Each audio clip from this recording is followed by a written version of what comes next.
Hello and welcome back to the 101 Fantasy Football Show on YouTube. My name is Sawyer and I am your host, and I'm excited to get into my final video of rankings for the Dynasty rookies, the 2020 Dynasty rookies. This episode will be rounding out my top 24, which finishes off the first two rounds of Dynasty rookie drafts in most leagues. The average league is a 12-team league. And so for the most part, the top 24 should be the guys going in the first two rounds in my eyes. But at the end of the episode, I will be going through my sleepers. I'll show you my rankings beyond the top 24, and you will see the guys that I would be targeting in the third and fourth round. I'll give a bit of discussion on them. However, the primary focus will be breaking down those 6 players ranked 19 through 24. As always, if you have a question or comment, feel free to drop it down below in the comments section, or you can reach out to me on Twitter at Sawyer_FF, as this is the last episode that will be solely focused on rookies. If you have any rookie questions or rookie content questions, make sure to send them my way, because I won't be covering rookies completely over the rest of the summer. They'll just be in the mix with everything else. So within my total rankings or my overall rankings, as well as just my team breakdowns. And so if you have something specifically geared towards rookies, just feel free to reach out to me, and I'll answer all of the questions that come my way. So with that said, without further ado, let's jump into my final 6 guys that round out my top 24 for 2020 rookie drafts. All right, so tier number 5, that's the tier that we're breaking down today. We've got 6 players in that tier. It's a good blend of positions, and these are the type of guys that in my own rookie drafts I am targeting in the back half of the second round. I understand that some of these guys I am higher on than others, so for the most part, I think there are a few players, and I'll mention which ones as we work through it, that you can be finding in the middle to late ends of your third round. However, for me, these are the guys that I would be targeting and be willing to spend draft capital of a back-end second-round pick on. So keep that in mind. If you do have an early third-round pick and you're thinking maybe you like one of these guys, I don't think you necessarily have to reach to get each and every one. I'll say which ones I do think will be going higher, which ones will be going lower. But like I said, I think these are the guys that I personally would be comfortable drafting in the back half of the second round. With that said, I think we should just jump right in and get into the first player, and that player is Antonio Gibson. All right, so let's talk Antonio Gibson, a running back or a listed running back drafted by the Washington Redskins. Now, Antonio Gibson is not just a running back. This is a very versatile player who can play both as a runner and a receiver. In Memphis, you saw this past year, he was used in both ways. And I think just hearing how Ron Rivera is talking about him, they say he's got a McCaffrey type of skill set. I think that is the plan, a type of guy who can come in and be used as both a runner and a receiver. As a player, athletically, he's a big body at 6 foot, 228. He's super strong. On tape, he looks really fast. That showed out as well at his combine when he ran a 4.39. So he's got speed, he's got size. He breaks a ton of tackles. This past year, he broke 33 tackles on 71 touches. That's almost a 50% broken tackle rate. He's breaking a tackle on almost every other play, which is crazy. He shows nice bursts and cuts as well. However, he just lacks some polish, and that's understandable when you look at the production. Now, when projecting a player forward and looking at a guy for fantasy, what you want is you want production. Whether the guy's talented or not, you need him to get touches to score fantasy points. And so for me, I do think production is somewhat important to look at in college. I'm not going to, say a guy who got 1,000 yards versus 800 yards is a big deal, but you want to have at least some production base to go off of. And that's what makes Gibson a little bit tricky to project to the next level, because going into this season, so this season being the 2019 season, Gibson only had 6 total touches. He had 6 receptions in 2018, and that was it. Now, this season, as the season went on, Memphis realized that this guy could also run the ball really well, and they needed to use him as a versatile weapon in both facets of the game. And once they unleashed that, he really shined. His rushing line was 33 attempts for 369 yards and 4 rushing touchdowns, which is 11.2 yards per carry. Yes, that was bolstered by a few big plays, but still, that's explosive. A double-digit yards per carry is unheard of. And then 38 receptions for 735 receiving yards and 8 receiving touchdowns was the receiving line, which is a 19.3 yards per reception. So, just looking at that, you would say, wow, this guy is a home run threat, a home run hitter. You go watch the tape. That is exactly what he is. Anytime the ball is in his hands, this guy can take it to the house. And that's what makes him a really interesting type of prospect. Now, the Redskins draft Gibson at pick 66, which is the second pick of the third round, and they declare him as a running back. And this is interesting because the Washington Redskins backfield, since Scott Turner and Ron Rivera have showed up, has gotten a little bit murky. When they showed up, they had Darius Geis, Adrian Peterson, and Bryce Love. Three guys that I thought, that's a pretty good fit. I would be willing to give Geis one more try. He actually goes into the offseason healthy this year, which gives him a chance to start the season healthy and see how long he can last. I think he still has tons of talent. I think Peterson can still be a role player. And if Bryce Love is healthy, I think Bryce Love is actually talented as well. So those three are good enough already, in my opinion. And then the team goes out and signs J.D. McKissick and Peyton Barber, both Jags, but bring two different skill sets. One more of a ground and pound in between the tackles runner, and one as a receiving back. And so very murky backfield with 5 players. And then they go out and they draft Gibson. So it's definitely going to be hard to predict exactly how this offense is going to use their backs. Turner and Rivera come from a system where McCaffrey was on the field over 90% of snaps. And so now they've got 6 different guys who are all going to be competing for roles. Now, I don't think Barber is going to get on the field a lot. I don't think Love will get on the field a lot. And I don't think McKissick will get on the field a lot. However, this is going to be different for Scott Turner's offense because, we're used to just seeing one guy get all that work. And so kind of how I see it shaking out, I think Geis and Peterson are probably going to be the guys you're seeing on those early downs. And the main battle for Gibson to get on the field is going to be he just has to beat out McKissick, and then he will be used as like a pass catching back. They've already said they're not afraid, and they probably will be using some packages with 2 running backs on the field. So you could be seeing Geis or Peterson, lined up on the field as well as Gibson out of the backfield, or potentially even out wide as a wide receiver. As I said before, he has a receiving skill set. He was a receiver actually before he became a running back. And so you look at the receiving weapons on this team, there's definitely opportunity for him to get some work in the receiving game. So based on the comp, they've compared him skill set wise to Christian McCaffrey. Looking at the other players in the backfield in Geis and Peterson, who I think are better in between the tackle runners, I think Gibson, the type of guy you're going to see here, is a guy who's going to be getting you a few carries a game, but he's going to get some looks in the receiving game. Now, the problem with that is that this Washington offense, they're not something special. Let's just put it that way. Right now, they're going to be led by Dwayne Haskins as their quarterback, or potentially Kyle Allen, which I've also seen the teams has said, if the season were to start right now, Kyle Allen would be their starter. Kyle Allen coming from Carolina with them, a guy that they've trusted. They gave the starting role in Carolina last year, so really not a great look. But I do expect this to be similar to the Carolina offense of years past, as in I think it will be a pass-heavy offense. Last year, the Carolina offense under Scott Turner was the second highest pass attempts per game. And yes, I do think that a lot of that was coming from playing from behind. However, I don't think this Washington team is much better, and I think they're going to be also playing from behind a lot, which is going to drive a lot of pass plays. So I think there's going to be a lot of opportunity in the receiving game, and for a guy like Gibson who can be the pass-catching running back and potentially even get some looks in the receiving game over guys like Harmon or Gandy-Golden or maybe even Sims, even though I do think Sims is pretty good, there's potential for a role. Now, if I had to project it, how I see it is I think he could be getting 60 to 70 looks in his first year in terms of targets. And to decide his fantasy value, it's really going to come down to how efficient he can be and how many touchdowns he can score on those touches. As I said before with his college production, this guy was an 11.2 yards per carry player and a 19.3 yards per reception player. I'm not going to project that those will immediately translate and he'll be able to do that same level of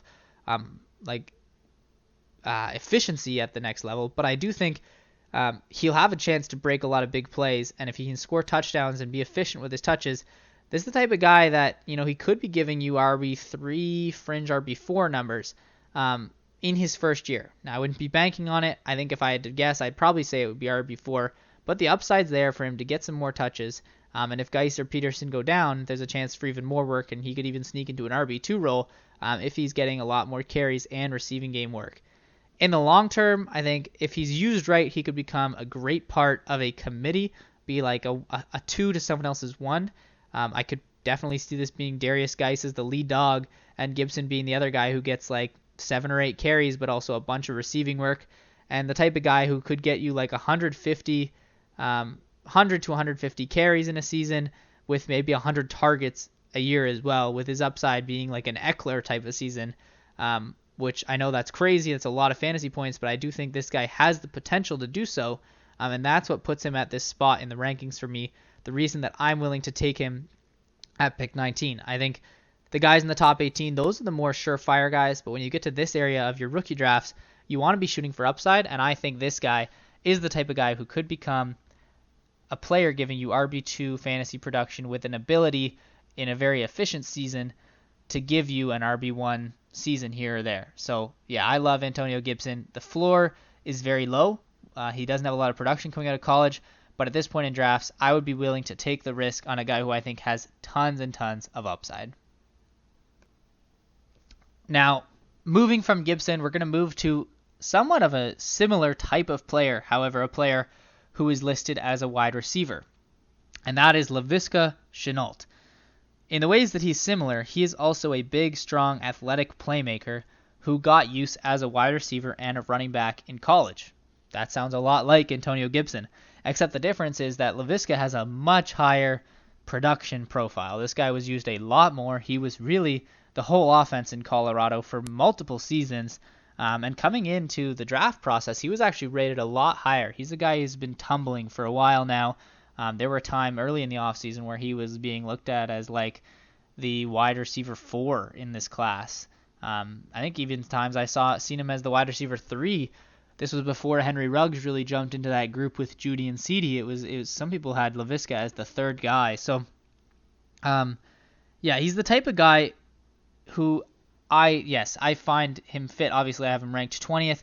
I agree with the tumble. I had him a bit lower, and it seems like over time other people have kind of agreed with that and moved towards that. Have him as more of a mid to late second round pick. I think if you want Laviska, he's the type of guy that you're actually going to have to take before like an Antonio Gibson, a guy you might have to be drafting in the first half of the second round, which I'm uncomfortable with, and that's why I am going to have probably no shares of Laviska Shenault. But he's not a bad player. When you look at the player, he doesn't run the cleanest of routes. And that's because he doesn't really have a lot of polish at any position because he had to play every position for this Colorado team.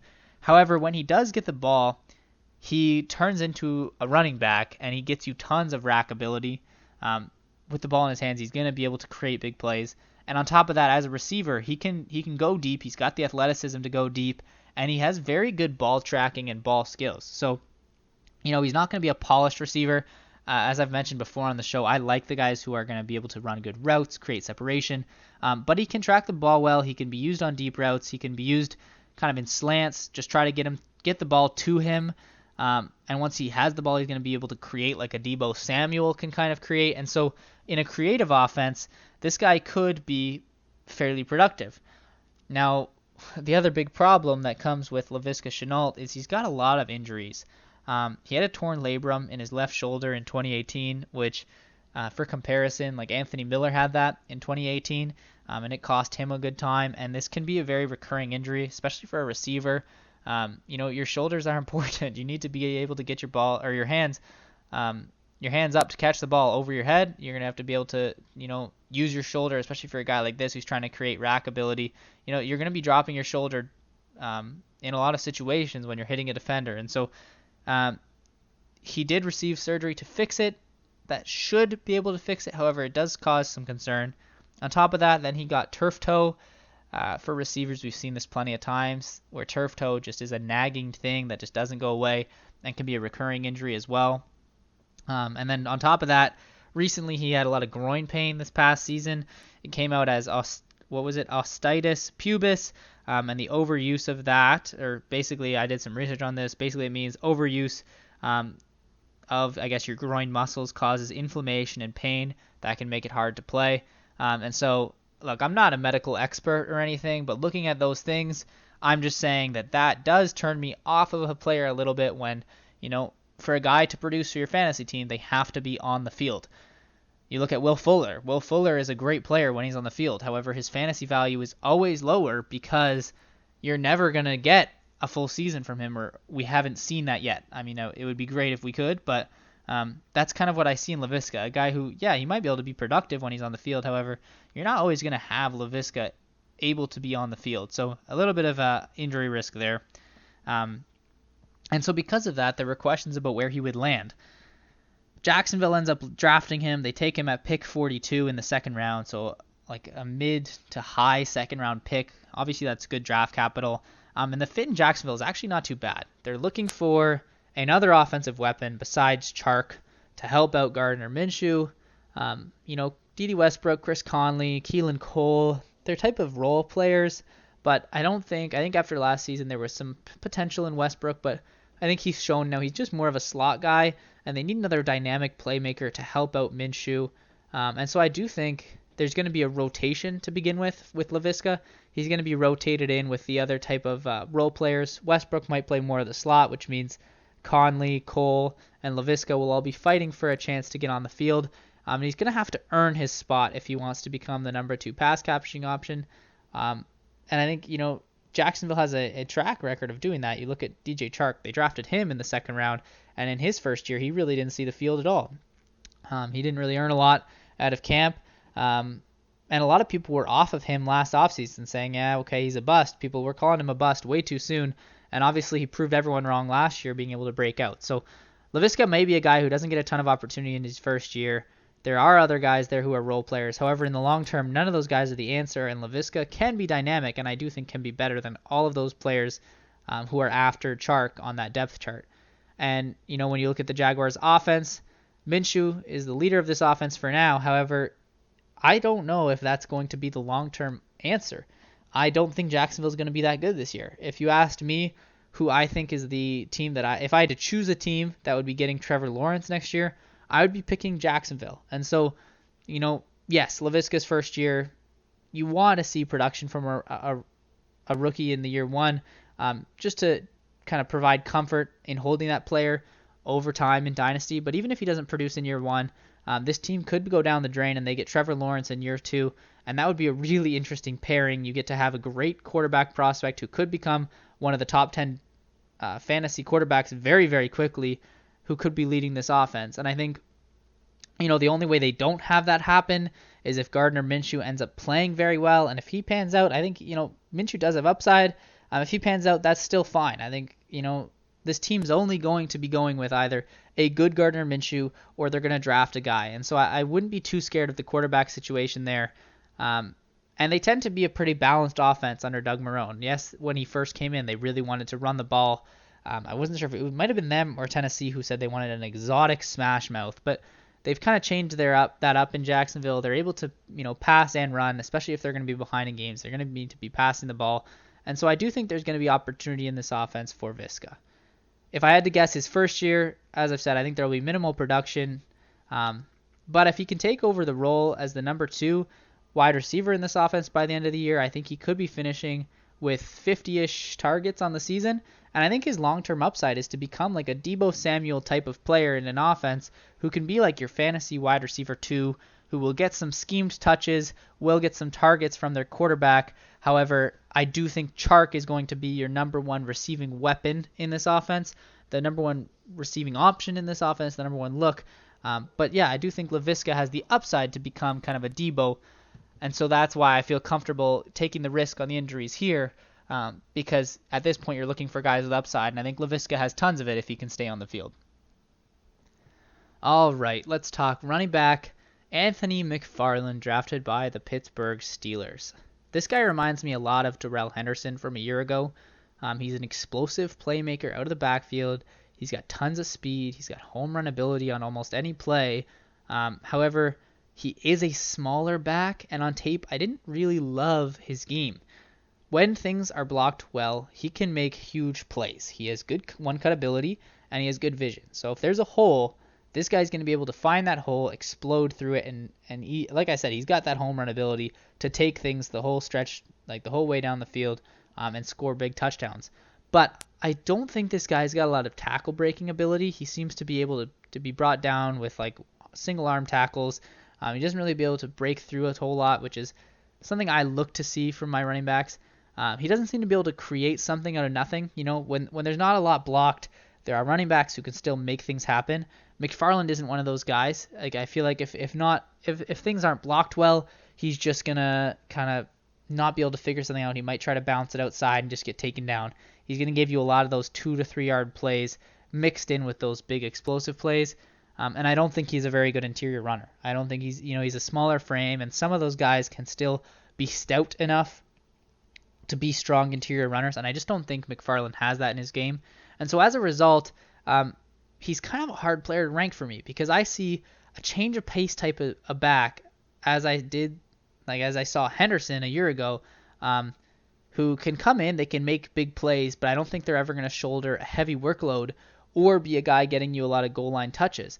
And so, for me, these type of players, it's really all about the system they land in and how much that coach is willing to give them opportunity.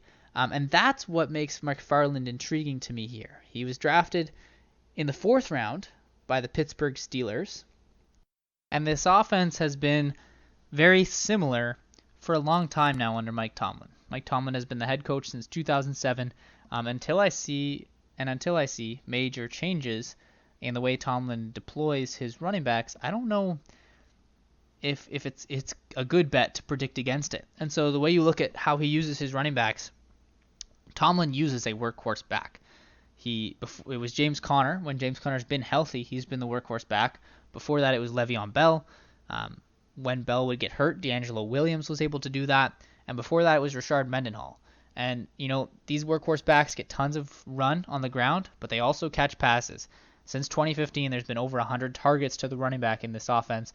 And the only reason in 2015 they didn't reach that is because Bell only played 6 games. And I think Bell's just a very special pass catcher. And so this is a workhorse running back type of offense, and I would be willing to bet on that until it changes. I'm going to be projecting Pittsburgh to be a workhorse type of backfield until Tomlin proves otherwise or shows otherwise. And so the fit for McFarland is going to be interesting because in year 1, James Conner is still there. He's in his contract year. He can't seem to stay healthy. However, at the start of the year, he will be healthy, and he will be the workhorse type of back, I think, in this offense. I do think, like I said, Tomlin, I'm going to bank on him using a workhorse.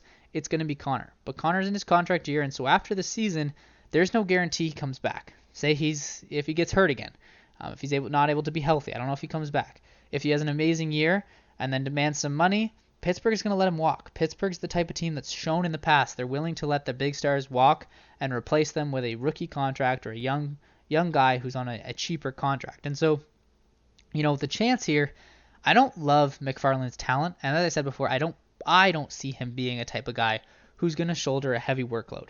However, if you draft McFarland, you're drafting a guy who in year 1 I don't think will get a ton of production. I think he'll leapfrog Jalen Samuels and immediately become a change of pace guy who gets some receiving work. However, after the first season, there is a real possibility James Conner is gone and Anthony McFarland is able to earn that every down type of back, that lead dog workhorse type of back in a Mike Tomlin offense or a Pittsburgh Steelers offense that utilizes that back and has produced many very highly fantasy relevant running backs. And so there's immense upside with this pick. There's downside in the fact that, what they could also do is just go sign another player or go draft another player in next year's draft if they drafted like a Najee Harris, a guy who can really do everything in a lot bigger of a package that can shoulder a heavier workload. McFarland will forever be a change of pace back and the type of guy who you're really not looking at using in your fantasy lineups. And so there's big risk, but there's also big reward. And at this point in the draft, you want to be shooting for the moon. And McFarland is one of those guys who can give you tons of upside. I think he comps very similarly to Matt Breida. And Matt Breida, when San Francisco used him as the lead dog, yes, he got hurt consistently because his body wasn't built with the frame to sustain a heavy workload. However, when he had the ball in his hands a lot, he was able to create a lot for fantasy. And so that's what you're looking at here. And, that's why at this point in the draft, I'm willing to take the risk on McFarland. Just know that when you're drafting McFarland, you're taking a big risk, but there's a chance for big reward. All right, so now that we've talked about a few running backs, a receiver, let's switch it up and let's go quarterback. Tua Tagovailoa, drafted by the Miami Dolphins.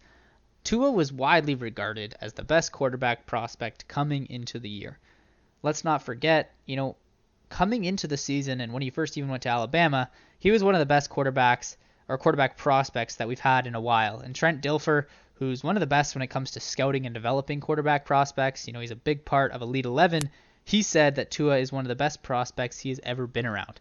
And even as Joe Burrow was having an amazing year this year, and his play was just crazy good, Tua still remained in the conversation as the number one quarterback and the number one pick in the draft.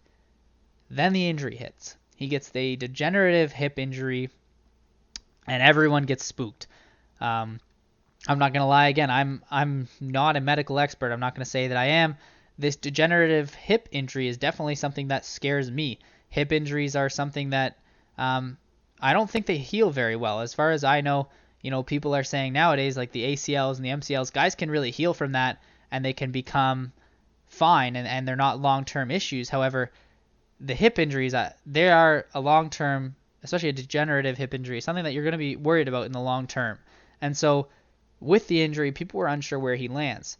Now, as a player, he still has great accuracy, great pocket presence, great football IQ. It's just that durability that really had people shaken up. And people were saying at times he wasn't even going to go in the top 10 of the draft. However, he passes Miami's physical, and they take him number 5 overall, and I love this fit. In year 1 in Miami, I do see it as a medical redshirt type of year. Ryan Fitzpatrick showed he could win games last year.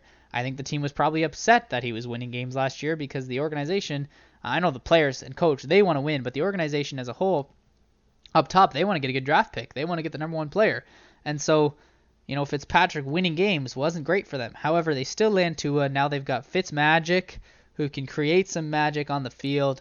And I think this is the best case for scenario, or the best case scenario for Tua. I think he's going to have a super low floor or low ceiling this year. I think he's going to maybe play a few games if they want to use him towards the end of the season. But I think they understand that they want to make sure he heals properly.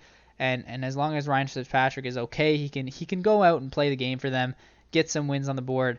However, in total, I do think it's going to be a low finish for the Dolphins, which gives them high draft capital next season to bolster his supporting cast and Tua's supporting cast even more, so that when he comes in the following year, it's going to be a very good offense. Tua coming in under center, it'll be his year 2. He'll understand the offense. He'll have Preston Williams entering his 3rd year, a guy that I'm high on. He'll have Devontae Parker still in his prime. He'll be 28 years old. That's not too old for a receiver. I still believe that receivers will be in their prime even into their 30s. Once they hit 30, that's where, it can start to get a little bit wishy-washy with players. But also Mike Gesicki, he might be a proven receiving tight end at that point. Gesicki looked very good last year. He enters his 3rd year this year, so Gesicki will be going into his 4th year. A lot of people, including myself, are projecting a Gesicki breakout type of season this year. And so those are 3 great weapons around him. The running back situation isn't amazing in terms of Howard and Breida. However, with the draft capital they have, I do expect, they could be looking at signing, draft capital drafting, but also there's a lot of free agents who are going to be on the market next year. They're going to be able to bring in a running back who can be good and support Tua out of the backfield. And so, I think this offense is actually going to be really intriguing. And it's being coached under Mike Flores. I like Flores. Brian Flores. I like Brian Flores. He comes from the Bill Belichick coach tree, and now he has his guy. Last year was his first season in Miami. They actually showed some good things when everyone expected them to be absolutely brutal. And now he's got his guy. I like this pairing of Tua and Flores. The team passes a lot. They passed the 7th most in pass attempts last year. I do think that's more game script, but I do still believe once Tua's under center, they're going to be passing probably 10th to 15th most attempts, slightly above average in the NFL. And I think he's a good coach who's going to be able to help bring Tua along really well. I do think this team is rebuilding right. I think they're going to be on track to become a successful team in the mid to long term. And I think the upside for Tua, as long as he can stay healthy, is to become like a Drew Brees type of player who can be providing you top 5 fantasy quarterback upside, with really medical concerns being the only issue in my eyes for Tua. So as long as he can heal, I don't think he plays this year. I think that's the best decision for him. I think at this point in your draft, in a 1 QB league, yes, this is my 1 quarterback rankings, 1 QB rankings, I would be still drafting Tua here. I understand the value is low on quarterbacks in these types of leagues. However, at this point, the fact that you could be getting a guy who could be on your team for 10 to 15 seasons as a guy who can be giving you top 10 quarterback production, I think it's worth the risk at this point. All right, so number 23, wide receiver Van Jefferson, drafted by the LA Rams. Van is the son of Sean Jefferson, who is an ex-NFL wide receiver and a current New York Jets wide receiver coach, and that shows in Van's game. He has one of the most developed route trees, and he's one of the most developed route runners in this class, in my opinion.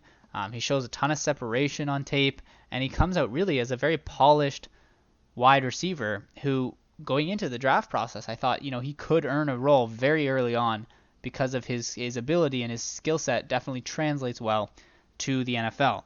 On top of that, he is 23 years old, so he's a little bit older, or definitely a lot older than a lot of the other wide receiver prospects in this class. And so for fantasy, that's not something we love to see, but for earning early opportunity, that is something that generally, is something that is good to see. The older guys, they come in more ready for the NFL. And so that's kind of what I saw coming in. I think his college career and his production is very interesting to take a look at. I don't think a lot of people realize the types of talents he was playing with in college. In 2015, he was a redshirt. In 2016, as a redshirt freshman, his line was 49 receptions for 543 yards and 3 touchdowns, which was operating as the third passing weapon behind Evan Engram, current New York Giants tight end, as well as I think it was Stringfellow was the other wide receiver ahead of him. And that meant that he was ahead of freshman A.J. Brown and injured freshman DK Metcalf because he was playing at Ole Miss. Then in 2017, as a redshirt sophomore, he had 42 receptions for 456 yards and a touchdown, which was behind A.J. Brown in all categories. However, he did have more receptions than DK Metcalf, DeMarcus Lodge. Yes, he was a little bit behind them in both yards and yards per reception because Van is the type of route runner player and the other guys are a bit more of the explosive big play guys. But just interesting to see that, he's getting more looks in that offense than DK Metcalf was getting. And then, seeing what everyone else was seeing, A.J. Brown and DK Metcalf getting tons and tons of hype going into the 2018 season, Van decides to transfer to Florida, where he immediately became the Gators' #1 passing option for multiple years and led that team in every receiving category for 2 straight seasons before getting drafted this season. And so comes out, lots of production, 4 years worth of production.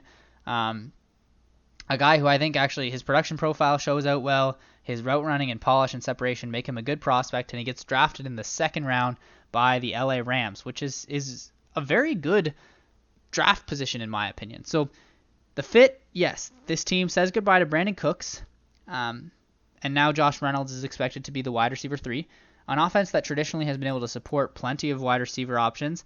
I do think that this team is shifting in terms of its mindset. It's going to be a team looking to use 2 wide receivers and potentially more double tight end sets and utilize those tight ends more in the passing game. So I think it's going to be Kupp and Robert Woods this year as the 2 primary wide receivers, with Higbee, who I think is broken out as a very good receiving tight end, as well as Gerald Everett getting some looks himself. So I don't think there's tons of opportunity in year 1.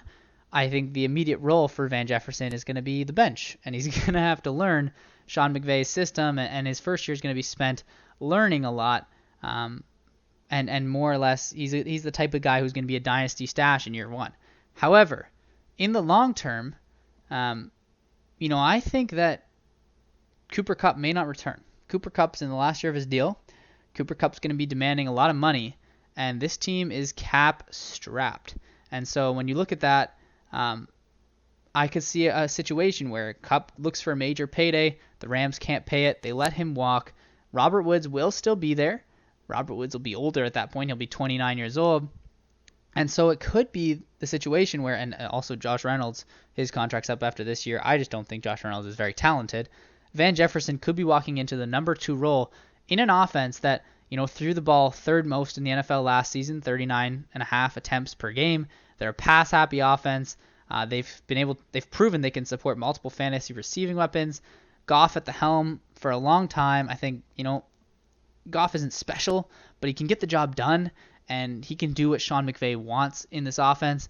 And so I do think, the upside is limited here. I think Van Jefferson is not the type of guy who has explosive upside. He's not the type of guy who his athletic profile allows him to really bloom and become an elite player. However, what you could be getting with Van Jefferson is you could be getting a guy who's a good route runner. He'll be somewhere between like an Adam Humphries talent and like a Calvin Ridley talent.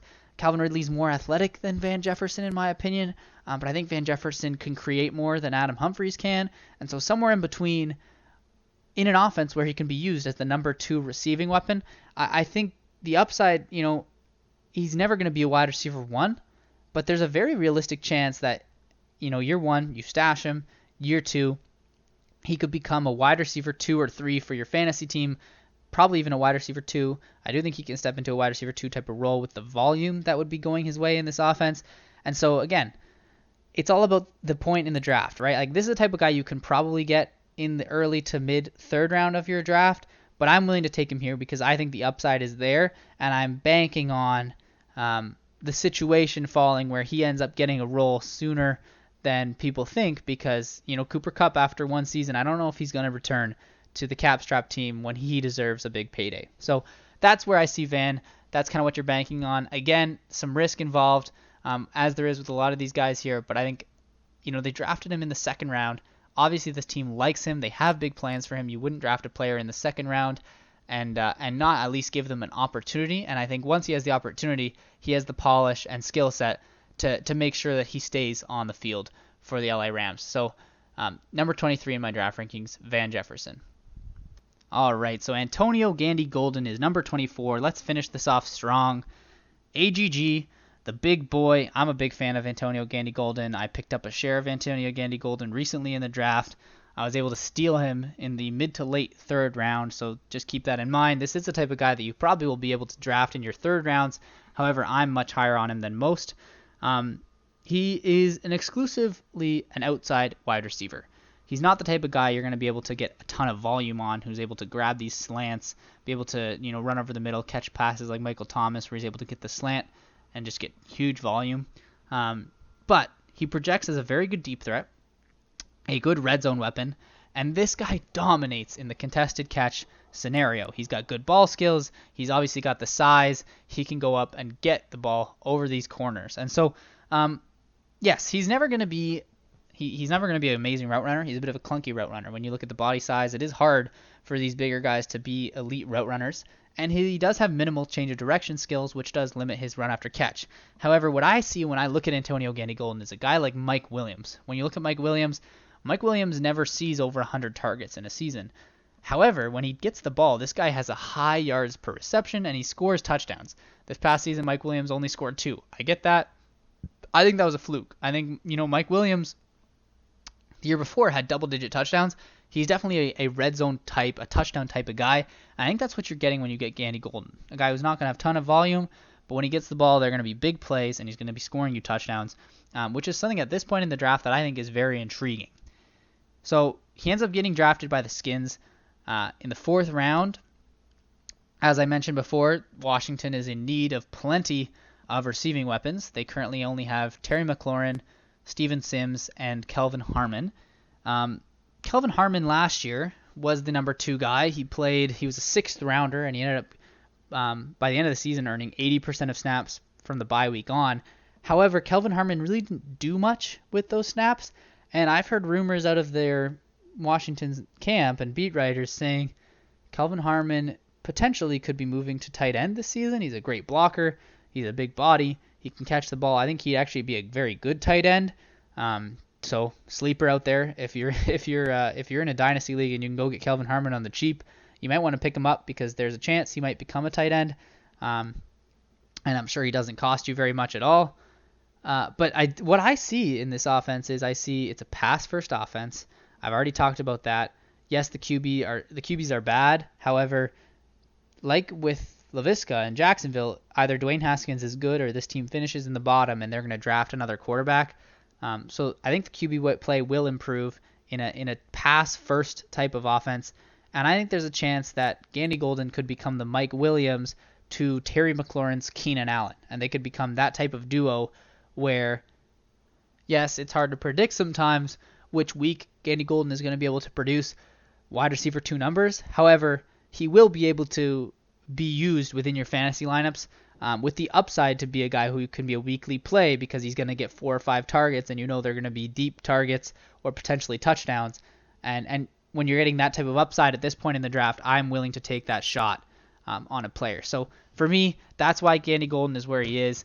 I know I'm higher on him than most, but I liked him a lot as a player. I thought there was a chance he's going to be a day 2 pick, and he ends up falling to Washington, who's in need of weapons. They're going to be a pass-first offense, and I think the quarterback plays can only go up from here, and they're going to have a good quarterback in the long term, I believe. So, I'm willing to take Gandy-Golden at the back half of the second, even though you can probably get him in the mid to late third of your rookie drafts. And that concludes my top 24 rankings of Dynasty rookies for 2020. Now on screen, I'll be able to show, I'm going to flash through some of my other rankings. You can take a pause, take a look at kind of those tiers. However, I'm going to briefly touch on a few guys that I know I'm higher on, some guys that I think are sleepers I would be targeting personally. The first of those is DJ Dallas. He is currently going off ECR as the 40th player in rookie drafts. However, I am higher on him. I liked the talent on tape. Chris Carson, he's got that hip injury. I'm not sure how healthy he's going to be. I think Penny's going to be likely on the PUP list, so they're both coming off injuries. I don't think Penny plays this year, or if he does, it'll be later in the season. I don't think Carlos Hyde is very special at all, and so I think there's a chance, maybe Chris Carson isn't healthy, so maybe the reason they signed Carlos Hyde is because they're going to be using Carlos Hyde as a player immediately as the starter, and I do think DJ Dallas, with his talent, he's going to have a chance at an early role. He could easily win a role similar to how they were using Carson and Penny last year, where it's Carlos Hyde and DJ Dallas, and then once Chris Carson comes back, I could see it being Chris Carson and DJ Dallas, and Carlos Hyde just becomes a goal line type of guy. And then in the long term, Chris Carson, his contract's up after this year. This could be Rashad Penny and DJ Dallas's backfield starting in 2021, and so that's why I'm willing to take a chance on DJ Dallas here. Then the next guy, Quintez Cephus, ECR, expert consensus ranking is 44. I am higher on him, as I said. He's a big-bodied wide receiver. Jeff Okudah said he was the toughest wide receiver that Jeff Okudah has faced, and Okudah had a crazy schedule. Now, I think some people have blown that quote out of proportion because Jeff Okudah is now his teammate. Obviously, you're going to gas up your own teammates, but still, I do think that is something that is important to note. Quintez Cephus, I think the only reason he fell down draft boards a bit is because of some off-field things, but you see guys like that all the time. Preston Williams last year went undrafted because of the off-field stuff, and now he was a huge value. I think Quintez Cephus has that off-field stuff all handled now. He's good to go, and after this season, he is the only Lions wide receiver on contract for 2021. I do expect Golladay will get a big contract. However, I don't know if Danny Amendola is back or Marvin Jones is back. And, Matt Stafford has been able to support multiple wide receivers before. And so if Matt Stafford is sticking around, Quintez Cephus could become the new Marvin Jones role in that offense. Then we'll switch it up now to the next tier. Another guy that I like is Donovan Peoples-Jones. He is ECR 42. He's an athletically gifted player with all the intangibles that you want to have in a receiver. However, he had minimal production at Michigan, and I think that's more because of their system and their quarterback play. And so teams are down on him. He falls down draft boards. However, he lands in a good place in Cleveland. And so they've got Rashard Higgins right now as their wide receiver 3. He's in a 1-year deal. He's nothing special. And so I do think there's a chance Donovan Peoples-Jones can earn a role as a wide receiver 3 sooner than later. And then there's question marks around, will Odell Beckham stay in the long term? Can Landry be anything more than, a slot guy, or is he just an elite slot receiver? Could they just need another guy on the outside? And so, Donovan Peoples-Jones, there's a chance he starts to earn a role. Maybe Odell leaves and Donovan shows some upside. And so I think the upside here is that he could really become the long-term option as the X-wide receiver for a Baker Mayfield offense. I still believe in Baker Mayfield's talent. And so, yes, it's a long shot, but at this point in the draft, you're shooting for upside, and I like Donovan Peoples-Jones for that reason. Then John Hightower, a guy who is ECR 55, drafted by the Philadelphia Eagles. He reminds me a lot of Darius Slayton. He actually profiles very similarly as well, both athletically as well as production, and then you watch the tape, kind of similar on tape as well. And so just the type of guy that, you see what Darius Slayton was able to do. His upside was obviously there, and he really hit on that. And now I think John Hightower has that type of chance. Philly, they're switching to a very vertical offense, one that's going to be pass happy. And Hightower's skill set translates really well into a vertical offense. And there are 0 proven wide receivers under 30 years old. They're like the long-term answer here. It's expected to be Jalen Reagor, but even if Jalen Reagor is good, they could easily get, who's going to be the other guy across from him? Maybe it's Dallas Goedert in the slot, Reagor on one side, Hightower on the other. And with Carson Wentz's ability, Hightower could still be valuable even if he's the third receiving weapon in this offense, a type of guy that I'm willing to take a chance on here, despite his ECR. Then Isaiah Coulter, we'll switch to the next tier. Isaiah Coulter is a guy, again, that I'm higher on. Obviously, his ECR is pretty low. It's 63. However, I'm a lot higher on him.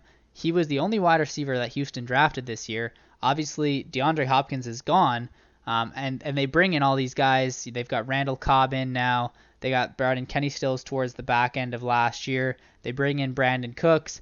But, none of these guys are necessarily the long-term answer. I think if anyone is, potentially you could say Brandon Cooks and Will Fuller might become those long-term options.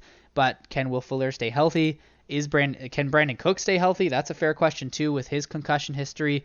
And so I actually like Coulter's talent. He projects as an athletic outside wide receiver. And because of the question marks in this offense, in the Houston game, but still a great quarterback in Deshaun Watson, I think there's a chance injuries push Coulter into the lineup, or in the long term, these other guys just don't get re-signed, and Coulter ends up developing into an X or Z wide receiver for this offense with Deshaun Watson at the helm. And that's a piece that I would want on my fantasy team that I can be getting in the fourth. He just went undrafted in my most recent rookie draft. It was a 4-round rookie draft, and he's still on the free agent wire. I've been trying to make a move so that I can go scoop him up off the wire because I really like this guy, but you can get him on the super cheap with tons of upside. And then finally, the last guy is James Prochet, a guy that I loved the talent of before the draft. He goes to Baltimore in the 6th round. It's definitely interesting because they need a slot receiver.